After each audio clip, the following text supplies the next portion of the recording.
Producer திரு விஜயமுரளி அவர்கள் சொன்ன மாதிரி எங்கள் குடும்பம் கலை குடும்பத்துலேருந்து வந்திருக்காங்க தனுஸ்ரீயோட கண்ணு பார்த்தீங்கன்னா கொஞ்சம் கூட யாரையுமே பார்க்கல.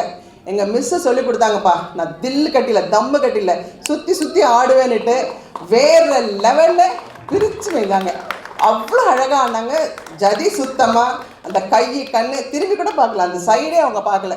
நீங்கள் சொல்லி கொடுத்தீங்க, நாங்கள் ஆடுறோம், வெல் கான்ஃபிடென்ட்டாக ஆடினாங்க. அதை விட ரேகா தர்ஷினி வேறு லெவல். எனக்கு என்னையே நான் பார்த்த மாதிரி இருந்துச்சு.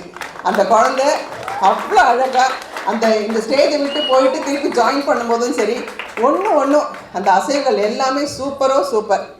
இது எல்லாத்தையும் விட ஒப்பனை ரேணுகாமா வேறு லெவல். எங்கள் வீட்டுக்காரருக்கு பூசின மாதிரி ரோஸ் கலர்லாம் பூசாமல் ரொம்ப அழகாக நீட்டாக அவ்வளோ அழகாக பண்ணியிருந்தாங்க ஒப்பனை. அதே மாதிரி ஹேர் ட்ரெஸ் பார்த்திங்கன்னா இப்போல்லாம் எந்த அரங்கேற்றம் போனாலும் கொஞ்சமாக பூ வச்சு வெறும் ஜடை மட்டும் குஞ்சலை மட்டும்